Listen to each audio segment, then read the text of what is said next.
वासुदेवाय नारायणं नमस्कृत्य नरं चैव नरोत्तमं देवीं सरस्वतीं व्यासं ततो जयमुदीरयेत् नष्टप्रायेषु अभद्रेषु नित्यं भागवत सेवया भगवती उत्तम श्लोके भक्तिर्भवति नैष्टिकी.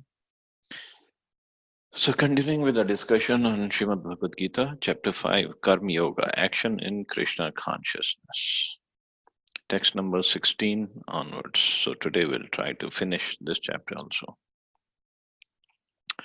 So far Krishna had explained to Arjun that how to work for Krishna.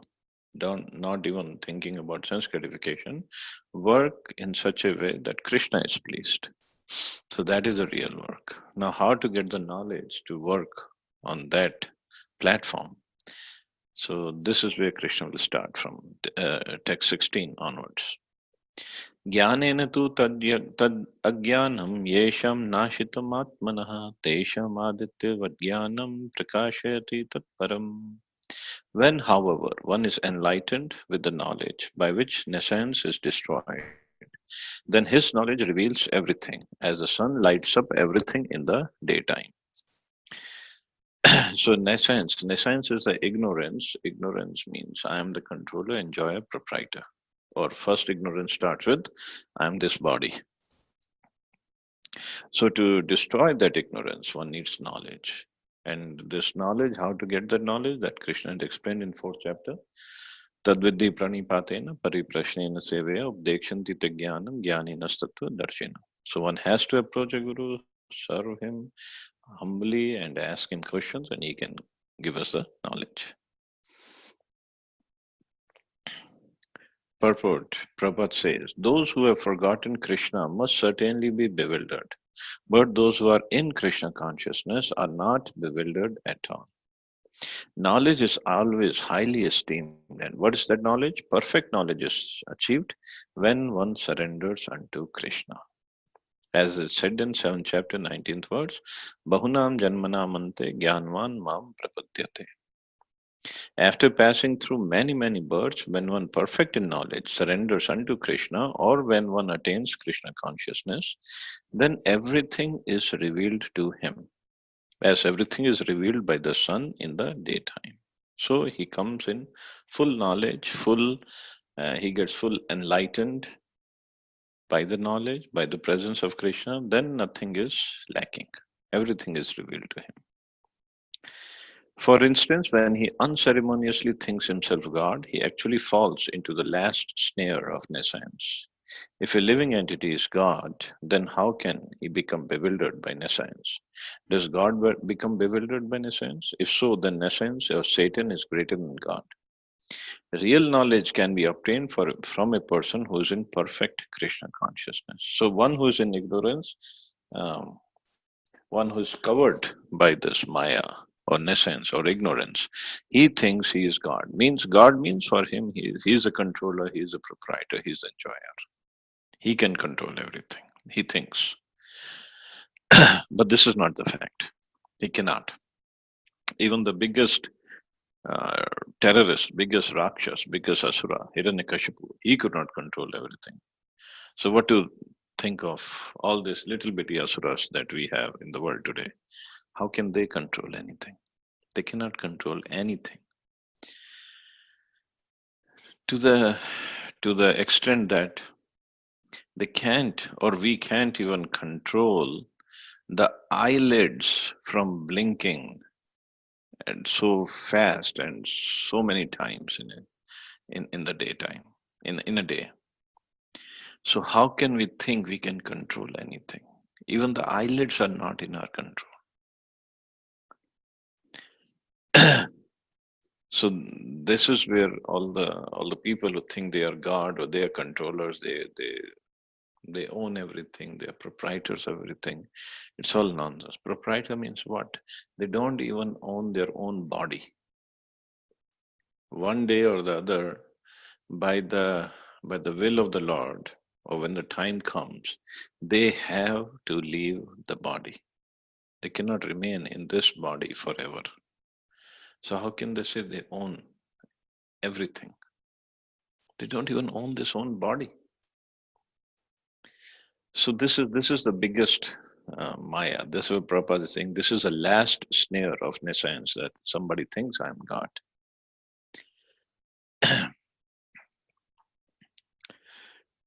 Therefore, one has to seek out such a bona fide spiritual master and under him learn what Krishna consciousness is. For Krishna consciousness will certainly drive away all nescience as the sun drives away darkness. Even though a person may be in full knowledge that he is not this body but is transcendental to the body, he still may not be able to discriminate between the soul and the supersoul. However, he can know everything well if he cares to take shelter of the perfect, bona fide, Krishna conscious spiritual master. So, even if somebody knows that I am not this body, this is basically for jnanis and for yogis, they know we are not this body. We are separate from the body. But to know the difference between soul and supersoul, it's even more difficult. And even more difficult than that is to know the constitutional position of the soul, that he is part and parcel of Krishna, and the real activity of the soul, real duty, real dharma of the soul is to serve Krishna. That goes even beyond that. And to engage in the pure devotional service of Krishna in one of the five mellows, that is even beyond just the knowledge that I am a servant of Krishna, or I'm part and parcel of Krishna. So you see the gradation of even the pure knowledge, there are so many gradations. So one has to reach the topmost position. Text 17. Tad buddhyastadatmanas tannishta satparayana gachanti punaravritim jnana nirdhuta kalmasha.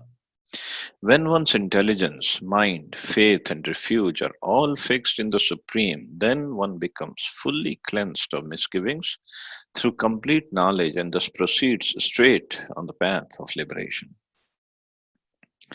The supreme transcendental truth is Lord Krishna. The whole Bhagavad Gita centers around the declaration that Krishna is the supreme personality of Godhead. So there is nothing more than that. The Lord says, impersonal Brahman is also supported by Krishna. Therefore, in all ways, Krishna is the supreme reality.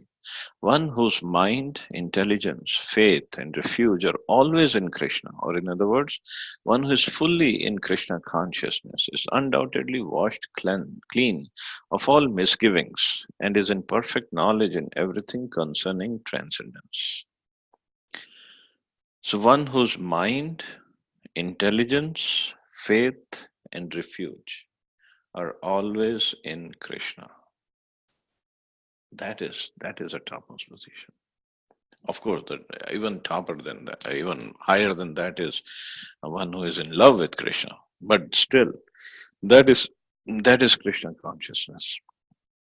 So to come to that level, we have to work hard. Just like Rupa Goswami in Nectar of Devotion, he says there are only two principles, and rest all the principles mentioned in all the scriptures are subservient to these two basic principles. And the two basic principles are always remember Krishna and never forget Krishna. And that remembrance is favorably, lovingly, devotedly. That's it. Rest everything is they're the servants of these two principles. But to remember, always remember Krishna favorably, lovingly, that takes lots of practice, lots and lots of practice. And obviously, lots and lots of tests also one has to go through. Because Krishna will test, Krishna's energies will test us. Are you really remembering him, or you're faking it? So the test will be there, but tests should make us stronger. That yes, I should be more strongly resolved to get up. Okay, test is there. Maybe we failed, maybe we didn't pass with flying colors. Maybe maybe somebody knocked us down. The test knocked us down. So we just get up, just clean our clothes again, prepare. So this is the whole process. It's a struggle, but it's a sweet struggle. So this is what Krishna also says. One whose mind, intelligence, faith, and refuge are always in Krishna is undoubtedly washed clean of all misgivings and is in perfect knowledge in everything concerning transcendence. It is in perfect knowledge in everything concerning transcendence. A Krishna conscious person can thoroughly understand that there is duality in Krishna, and equipped with such knowledge, one can make steady progress on the path of liberation. The duality is simultaneous identity and individuality. Means simultaneously one and different at the same time. Means qualitatively we are one with Krishna, but quantitatively we are different. He is infinite, we are infinitesimal. That's all. So these things we have to remember. We not just remember, it should come in our consciousness. Remembering is by force. Well, it becomes artificial. But consciousness, when it becomes in consciousness, then it becomes a nature. Like right now, we are in body consciousness. No, we don't have to remember, or nobody has to remind us that you are this body. This is our consciousness because I am this body. This is what I am. From there to come to the level of I am devotee of Krishna. Nobody has to remind me of this. No incident can happen that can take me away from this. That is where we have to go. We don't have to remind ourselves every day, I'm a devotee of Krishna. No. It should become our nature. And actually from consciousness it becomes nature. Nature, then it becomes thought process, activities, everything. So we go backwards actually. So we go by our activities, we are trying to remember Krishna. By thought process, we are trying to remember Krishna, we are trying to think of Krishna. And hopefully by doing that over and over and again, it becomes a nature, and slowly from nature, it comes to our consciousness. So that is a stage we have to go to. Text 18. And one who comes to that stage, what happens then? Vidya Vinay Sampanne, Brahmane Gavi Hastini, Shunicha Shipakecha, Pandita Samdarshina. The humble sage, by virtue of true knowledge, see with equal vision a learned and a gentle Brahman, a cow, an elephant, a dog, or a dog eater.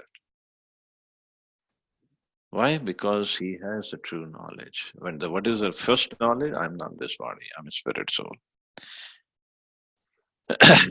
Purport. A Krishna conscious person does not make any distinction between species or castes. The Brahman and the outcast may be different from the social point of view, or a dog or cow and elephant may be different from the point of view of species. But these differences of body are meaningless from the viewpoint of a learned transcendentalist. These are just the difference of the bodies. And that learned transcendentalist, he sees at the level of soul. So soul is same in all these different bodies. They just have different bodies based on their karmas in the previous lives. That's all. This is due to their relationship to the Supreme. For the Supreme Lord, by his plenary portion as Paramatma, is present in everyone's heart. Such an understanding of the Supreme is real knowledge. As far as the bodies are concerned, in different castes or different species of life, the Lord is equally kind to everyone because he treats every living being as a friend, yet maintains himself as Paramatma, regardless of the circumstances of the living entities. So he enters each and every body and stays with the soul as Paramatma to guide him, to be a witness, to sanction the desires of that living entity. But a person who is self-realized, he does not make a difference. Well, he does make a difference depending upon how to deal with different bodies. But as a matter of principle, he sees everybody as a spirit soul. How to deal with different persons, just like there was one sadhu. He had gone to a class and he learned that everybody is spirit soul. This is just covered by different bodies, so we should not look at the bodies. So he got out of the class and he learned. He said, I have to practically apply this example, this learning. So he went to the street, and on the street he saw a big mad elephant was running towards him. So the sadhu stood in the middle of the street. He thought, oh, this is also a soul. It's not, he's not the body. And he said, I'm a soul, he's a soul, and there's Paramatma in both our hearts. So I can stop him. There's no point in being afraid of him. So, but this elephant came and he picked up this sadhu in his trunk and threw him away. And the elephant kept going. So the sadhu, he got hurt badly, and so many people ran towards him. And they said, what did you do? Why did you stand in the middle of the street, in the way of a mad elephant? The sadhu said, well, I was not looking at the body, I was looking at the soul. Then they all chastised. They say, you didn't listen to the other soul sitting on top of the elephant as a Mahavat, and he was telling you, get out of the way, and you didn't. So, seeing everybody as soul is one aspect, but dealing with everybody is a different aspect. So, we have to deal accordingly. Until we come to that level that even in dealings we could be equipoised, we could be just like in second chapter it says sthit pragya, fixed.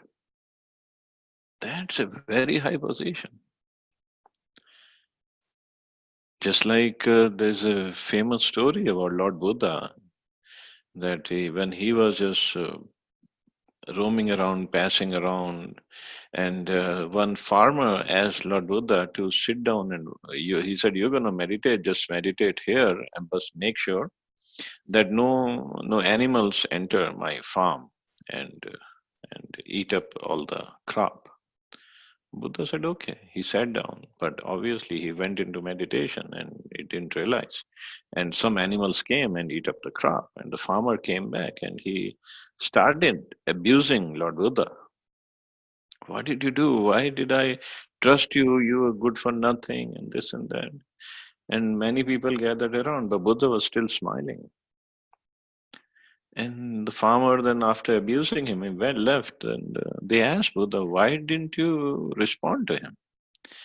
Buddha said, well, he was abusing me. He was giving me all the talk or abusive words, but I didn't accept any. So there was no point of me getting agitated. There's no question of me getting agitated. But we are not at that level. But at least we should start with this point that everybody is a living entity. It's a soul covered by different bodies according to their own different karmas. Even that is hard for us to see right now because we ourselves are in body consciousness. So, to come to the level of understanding Krishna, Krishna's pastimes, our relationship with Krishna, our Swarupa, I mean, these are all right now theoretical things for us. They're very much theoretical. So theory, then practice, then realization. So we have to come to that level of realization.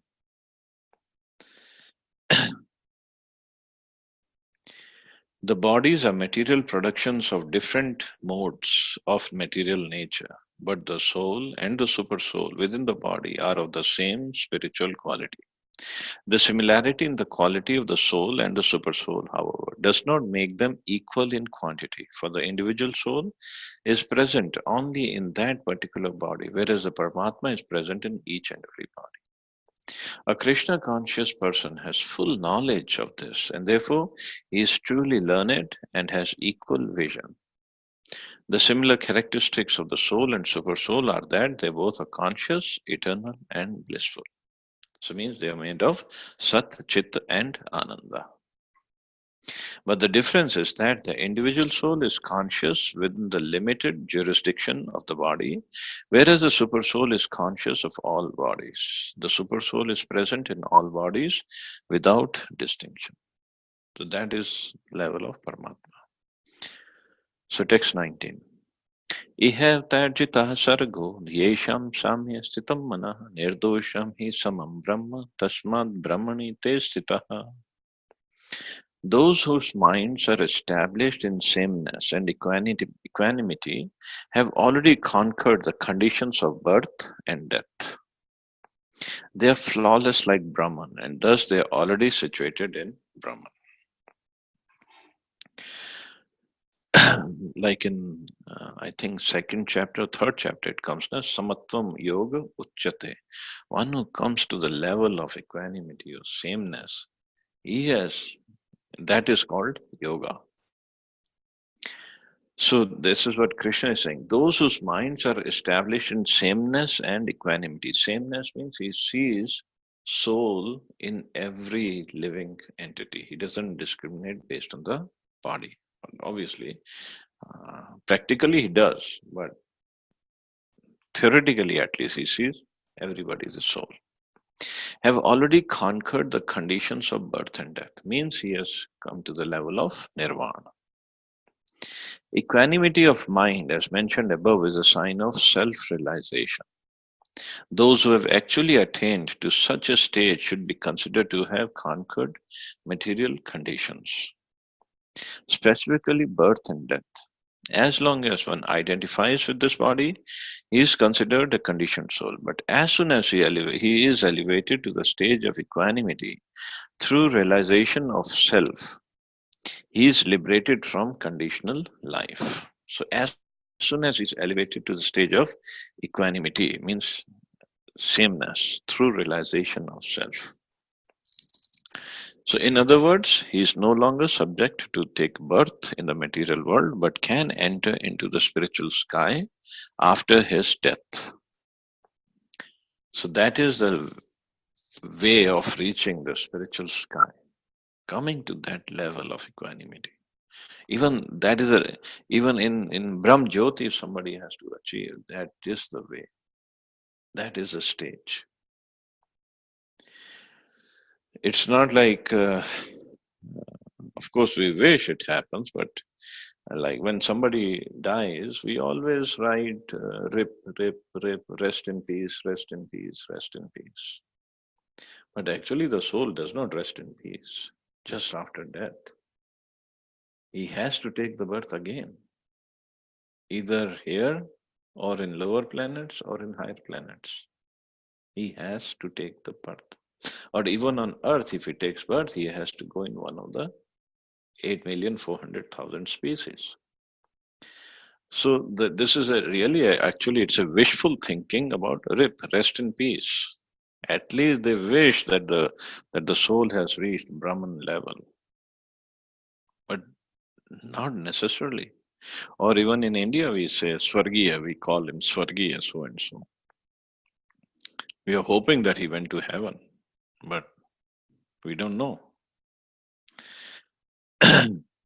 So the real position to attain is when a devotee dies and other devotees realizing his spiritual advancement and enlightenment, and then when they say Nitya Lila Pravishta, that is the real position. That is where we want to be. We don't want to be resting in peace. We want to be enjoying and being blissful in the presence of Krishna. That is a goal of life. Resting in peace is not. And we cannot anyway. The soul, like Prabhupada has explained, the soul is so active in the present material body. So how come after death it is going to be in peace? It is still will be active.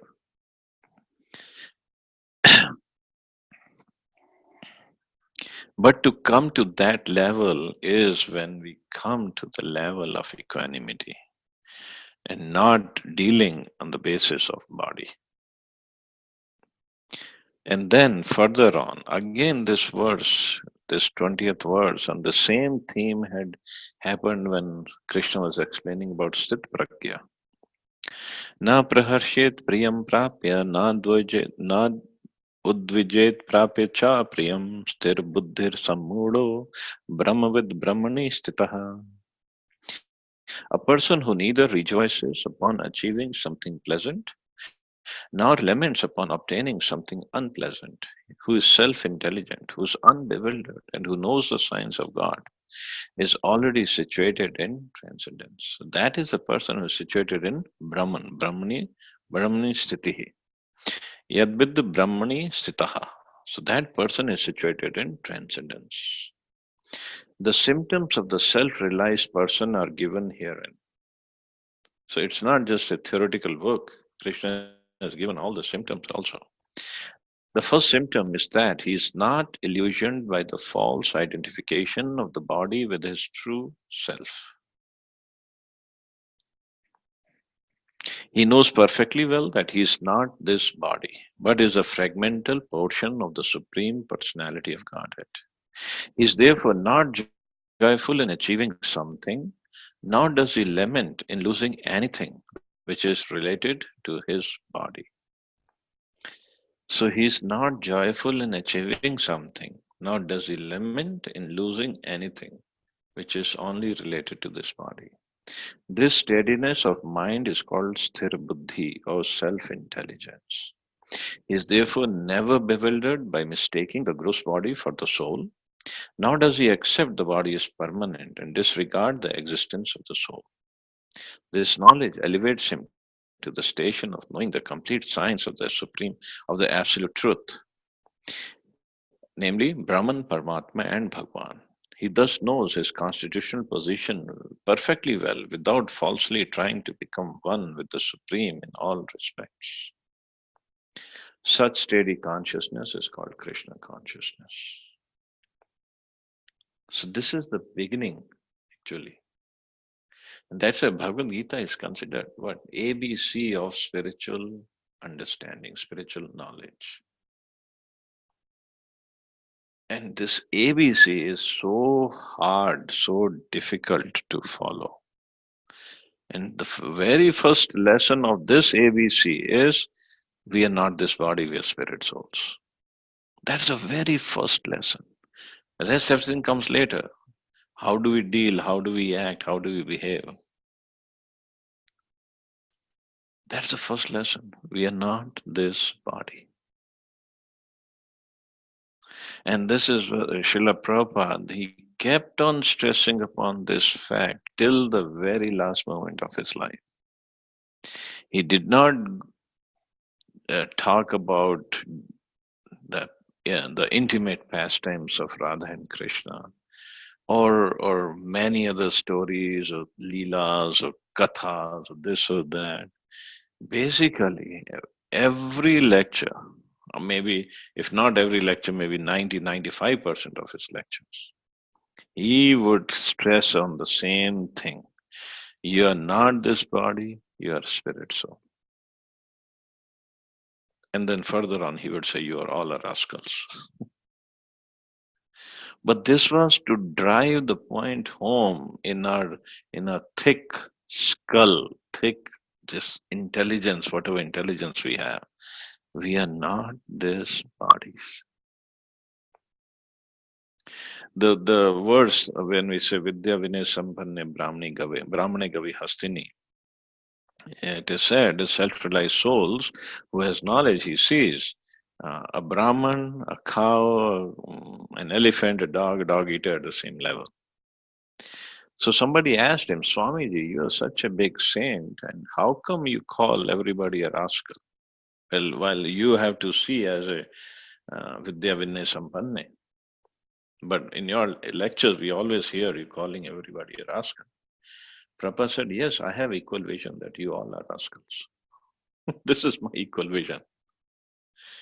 Because we are behaving on that level. And not, according to scriptures, even a human being, this is the beginning of human being, is when he understands he's not this body. If we are still behaving, acting, thinking, working on the level of body, what's the difference between us and animals? There is no difference, actually. And this is what Prabhupada said, this is scripture say, we are Dvipad Pashu, two-legged animals. And animals, what do they do? And human beings, what do they do? Animal eating, sleeping, mating, and defending. Ahar, nidra, bhai, mathunam cha. And we are also doing the same thing. So what's the difference?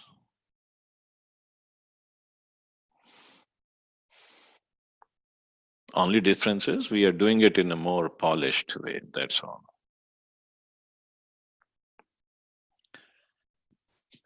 So human being or being human, like the t-shirts that people like to wear these days, it's actually it's very rare thing being human. Coming to the level. And so what is the difference? Difference is dharma. Understanding and working on dharma. Animals cannot do that, we can. But what is the dharma? Real dharma is not Hindu dharma and Sikh dharma or Muslim dharma, Isai dharma. Real dharma is understanding the occupation of the soul. But for that, we have to first come to the understanding of soul. That we are not this body, we are spirit souls. And it's not so easy to come to that level of soul. It's not. Because millions and millions of lifetimes we have been trained ourselves to think I am this body.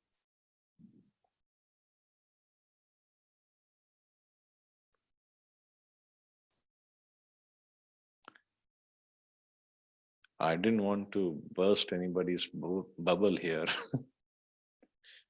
but this is a real knowledge, a real understanding, and understanding our real position, that we are not even beyond this stage yet. We are not. But slowly, with Prabhupada's mercy, we can. By the mercy of Guru and Krishna, we can, if we just stick to the path. Text 21. Bahyasparsheva saktatma vindanti atmani yat sukham sabrahma yoga yuktatma sukham aksham ashnute. Such a liberated person is not attracted to material sense pleasure, but is always in trance, enjoying the pleasure within. In this way, the self-realized person enjoys unlimited happiness, for he concentrates on the Supreme. So, liberated person, a self-realized soul, is not looking for happiness outside. The real happiness is actually inside. That is the happiness of the at the level of the soul, and he enjoys unlimited happiness. In fact, there is a story when Sikandar, he was on his way back. So he passed by the Himalayas. So he thought in Himalayas there's so many yogis. I've heard of so many yogis. So let me take one yogi back to my country and I'll show them this is what yogis look like in India. And it was a time of it was summertime when he was going back. So he saw a yogi and he was doing tapasya, and Sikandar went to him. He asked that yogi, "Why don't you come with me?" That yogi, no, okay, before he said that, "Why don't you come with me?" He told that you, Acha, I remember it now. So yogi, he had lit up fire all around him, and he was sitting in the middle with the fire burning all around.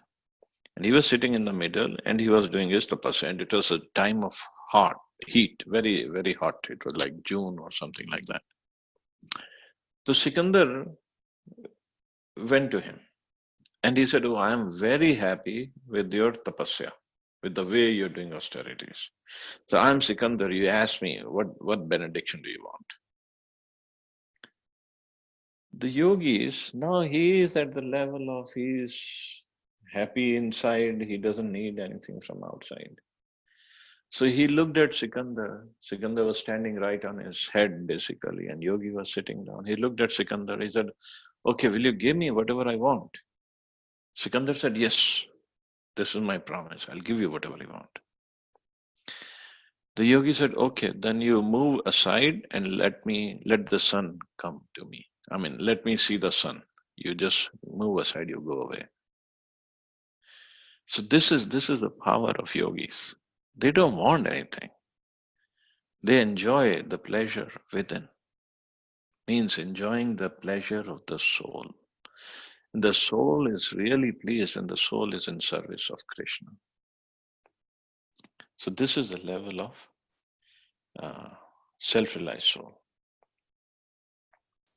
And Prabhupada is quoting a verse from Yamunacharya. Yamunacharya was a big king, and after his realizations, he left everything and became a big Vaishnava saint. And this verse of Yamunacharya is very, very famous. Since I have been engaged in the transcendental loving service of Krishna, realizing ever new pleasure in him, whenever I think of sex pleasure, I spit at the thought and my lips curl with distaste. A person in Brahma Yoga or Krishna consciousness is so absorbed in the loving service of the Lord that he loses his taste for material sense pleasure altogether. That he loses his taste. Why? Because he got the higher taste. So this is the process, not by trying to forcibly curb our desires. And when we try to forcibly curb something, some desire or some activity, then that desire comes back hitting hard at us many, many times fold. So better way is to give higher taste to the mind.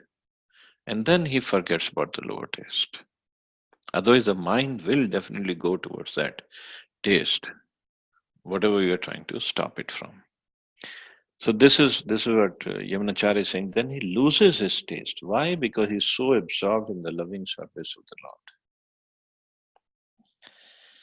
The highest pleasure in terms of matter is sex pleasure. The whole world is moving under its spell, and a materialist cannot work at all without this motivation. But a person engaged in Krishna consciousness can work with great vigor without sex pleasure, which he avoids. That is a test in spiritual realization. So this is the level that he enjoys everything within. He doesn't seek any pleasure outside. Text 22. ये ही संस्पर्श जब होगा दुख्यो न एव ते आदि अंतवंता कौन्तेय न तेषु रमते बुधः. An intelligent person does not take part in the sources of misery which are caused due to contact with the material senses. O son of Kunti, such pleasures have a beginning and an end, and so the wise man does not delight in them. So the pleasures achieved or attained or obtained by engagement of senses have a beginning and have an end. And ultimately, they are the source of misery. Dukhyone evate. Dukhyone ev. Ev means certainly. They will end up in giving us problem, giving us misery. Why? because we get attached so much to that sense pleasure, and once it is gone, because it has an end, it will make us more miserable. That attachment actually makes us miserable. First of all, it will not give the fullest pleasure that we were looking for, and then it has an end. Suppose somebody gets lots of pleasure in eating something very nice.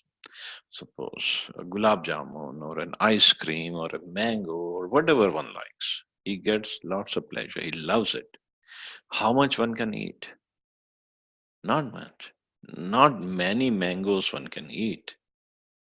And after a while, if he keeps on eating the mangoes, he will find distasteful. It is boring. It's yucky. It's not tasty anymore. It's not giving me any happiness. Let me get something else because this material world, everything is temporary. So we can keep on jumping from one pleasure to other pleasure. So ultimately, it's not the fine full happiness, but in the spiritual world. Now you look at just to give an example of the spiritual world. It's the same Hare Krishna Mahamantra that we chant every day in and day out. 16 rounds minimum every day. But if I mean, in the beginning, obviously, we don't find pleasure in it. We do it as a matter of obligation or duty. But when we find pleasure in chanting Hare Krishna Mahamantra, it will give us new and newer pleasure every single day. Because this name is spiritual. These names are names of Krishna. And Krishna is Nav Yovan or Nitya Nutan. He's always young, full of pleasure. So his name will always gives us pleasure. And new pleasure every day. So this is what Krishna is trying to say. Therefore, those who are true yogis or learned transcendentalists are not attracted by sense pleasures, which are the cause of continuous material existence. The more one is addicted to material pleasures, the more he is entrapped by material miseries. So that is the key. Text 23. Shaknoti have yasodum prak sharir vimokshanat kam krododbhavam vegam sayukta san sukhi naraha. Before giving up this present body, if one is able to tolerate the urges of the material senses and check the force of desire and anger, he is well situated and is happy in this world. So, if one wants to make steady progress on the path of self realization, he must try to control the forces of the material senses. These are the forces of talk, forces of anger, forces of mind, forces of stomach, forces of the genitals, and forces of the tongue. One who is able to control the forces of all these different senses and the mind is called Goswami or Swami. So, this is what level we have to achieve. One is able to tolerate the urges of the material senses before we give up this present body. So, he is well situated. Well situated means well situated in the spiritual path on his spiritual advancement and is happy in this world also. It's not like if we try to control our senses, we will be unhappy. Just like there's a common joke that I've heard. Somebody asked me, "Oh, Prabhu, so do you drink?" I said, "No." "Do you eat meat?" "No." "Do you smoke?" "No." "Do you gamble?" "No." "Do you go after girls?" "No." "Do you go to clubs?" "No." "Now, what do you live for?" What is it that you're living for? What do you enjoy? Why you are living here? What are you doing? But that is their parameter of pleasure. If you do all this, then you're happy. But the real happiness is not there. Real happiness is one who is able to tolerate the urges of material senses and check the forces of desire and anger. That is the real barometer of pleasure. But at the same time, engaging the senses in Krishna's service. That gives the ultimate pleasure. And that is what we have to look for. Because in those cases, the soul will be pleased when we are serving Krishna. Just like when devotees come to a temple, and especially in the evening aarti, devotees are dancing and chanting and singing, and they're very happy. In fact, that was my first experience when I first went to ISKCON temple in Dallas. It was Sunday feast and wonderful kirtan going on, and everybody was dancing, chanting, laughing, smiling. They had bright faces. I said, wow, this is a different kind of place. This is a different kind of temple. Never seen this kind before. But the real sight to see was blacks, whites, Chinese, Indian. They were all dancing, jumping up and down, and they were so happy. This is what self realization or Krishna consciousness does. It brings the pleasure which is within because the soul really wants to be happy. And the soul can only be happy in service of Krishna. And just like when people in material world, they go to all these clubs and bars and they try to dance over there and drink something nonsense. And they think by dancing we will become happy. But in Krishna consciousness, it's other way around. Because we have happiness inside, and when it comes outside, it makes us dance. And we really dance. In fact, I think I cannot finish the whole chapter today. I'll give a small story and finish it here. There was one devotee, one sannyasi actually in Mayapur, and um, he had been given a target to go and collect some funds. So he was in Calcutta, and he went to a businessman and asked for him to become a life member of ISKCON. The businessman said, "No, I will not, because you guys are cheaters." So the Maharaj, he said, "Well, if you don't want to become life member, don't want to give donation, that's okay. But why you're calling ourselves cheaters? We don't cheat." The businessman said, "No, I went to your Mayapur temple last month, and you guys say we don't drink, we don't eat meat, we don't gamble, and this and that. But I saw everybody was drunk." And Maharaj said, "Everybody was drunk? What are you talking about? We don't drink. We don't even take tea or coffee. What to talk about drinking liquor, alcohol?"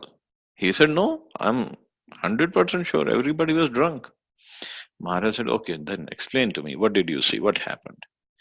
He said, "Well, actually, I went and it was evening time, and they were like, the hall was all packed with so many devotees. And there must be at least 200, 300 devotees, and they were drunk because as soon as the kirtan started, they were jumping up and down and dancing for hours together. And without getting drunk, you cannot dance like this." So his conclusion was, you have to be drunk to dance like this. Then Maharaj understood what he's talking about. He said, "No, no, no, we don't drink. It is the ecstasy within that makes us dance." And I don't know, Maharaj, I never got a chance to know if that person gave donation or not, but Maharaj at least tried to convince him. It's not that we drink, we don't drink. So this is the real level of happiness. A person is really happy within. And actually what is a sign of a person being happy within? Just like it is said, the mind is the index of face. No, face is the index of mind, right? So if the mind is happy, it will show up on the face. And the mind will be happy when the soul is happy. And it will definitely show up on the face. And that's why when you will see, like Srila Prabhupada, prime example, and his face were always glowing. In fact, many devotees and have said, who are Prabhupada disciple, that when Prabhupada used to walk with us many times, even the local people, they would come and say to Swamiji, "Hey, Swamiji, you're glowing, your face is glowing. What is it?" And they got attracted just by seeing the glowing face of Srila Prabhupada. So that is a real happiness. That's what we want. And we don't have to go to and get any facial done to get a glowing face. So we save money. All the ladies can save money over there also. So I'll stop here and see anybody has any questions or comments.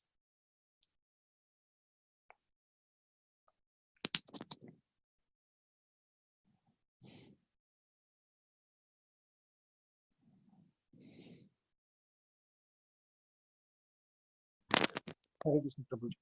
Hare Krishna, Subha Prabhu. Yes, Prabhu. Yeah, that point that you talked about, rest in peace, which I keep telling people, makes no sense at all, and we are blindly following the Christians who have this. Yeah. I don't know what habit of how can a soul rest, and that too in. And you can't just wish if the soul has to rest. Yeah, you have to do your karma to make it rest. Yeah, that's right. Yeah. So that is one thing. And on another thing, Prabhuji, what I found was in chapter 5 and chapter 12, there is this almost complete similarity, where even if verse by verse also, like when it says na prahrishit priyam prapya na udvijet prapya chapriya. Yeah. We find that in the 35 characteristics of a true devotee in chapter 12 also. When Yes. you say harsha, marsha, bhaya, udvega, there also it's almost the same. And there he says sthira mati, he says sthira buddhi. So he is talking about intellect here, there is the mind. So is it because of here it talks about the self, the soul initially, because it's a karma sannyasa, and there he talks about the Lord finally. So is there a almost, if not verse by verse, it's almost like the way it flows. It's almost similar to chapter 12. Exactly, because this is chapter 5 is Karma Yoga, action in Krishna consciousness, and chapter 12 is termed as pure devotional service. So basically, it will give some more matter than just Karma Yoga, but it's the same. It's the same. And as I said in chapter 2, also when Krishna is explaining the qualities of Sthit Pragya, Right. he also talks about the same thing. Exactly. Nabi Nandanti na Dveshti. Yes. Same thing. So, but we do get disturbed when something unpleasant happens, and we get happy when something pleasant happens. Yes. And in chapter 2 also you got yada samharate chayam kurmongani sarvachaya. That's Withdrawing the that's right. senses. That's what is mentioned in Bahya Sparshesh through Asaktatma. Yeah. Withdrawing, So and the same thing in chapter 12 also is contained at Santushta Yogi. So he's withdrawn himself and is satisfied within himself. yeah. So outward objects don't have any effect on it. Yep. Well, chapter 2 is considered summary of all Bhagavad Gita. So all these topics are given in some summary here and there, and then slowly he's explaining everything, different topics. But it's a wonderful book to go through. Right. So it might look like a repetition, but its context is very Different. different. Yeah.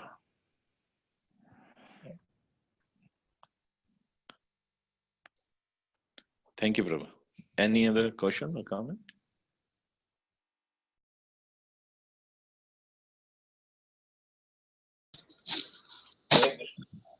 Hare Krishna, Prabhu. Yes, Radha, Prabhu. No questions, but wonderful class, Prabhu. Well, thank you. Thank you. I wanted to finish the chapter, but well, it's up to Krishna, whatever. Because if I had finished the chapter, I would have given the homework, which nobody has even answered the chapter 2 homework yet. So. What is that homework? Oh, Prabhu is not aware of the homework. Well, we were supposed to do homework. Chapter 2 onwards. So chapter 2 homework is still pending. 3 and 4 I haven't even posted yet. It's basically a revision of the whole chapter. It takes only half an hour, at the most half an hour. But nobody wants to do that. Anyway, that's okay. What to do? You can do that in 5 minutes. Yes, Subbu Prabhu might be able to do in 5 minutes, but the rest everybody at the most half an hour. That's it. Not more than that. Prabhuji, please. Yeah.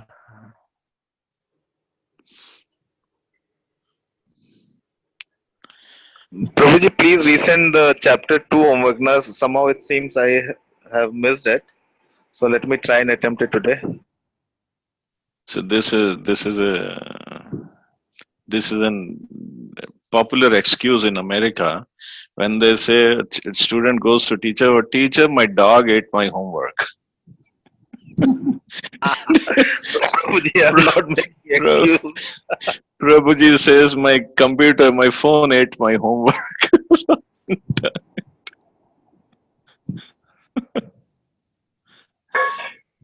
That's okay. I'll post it again.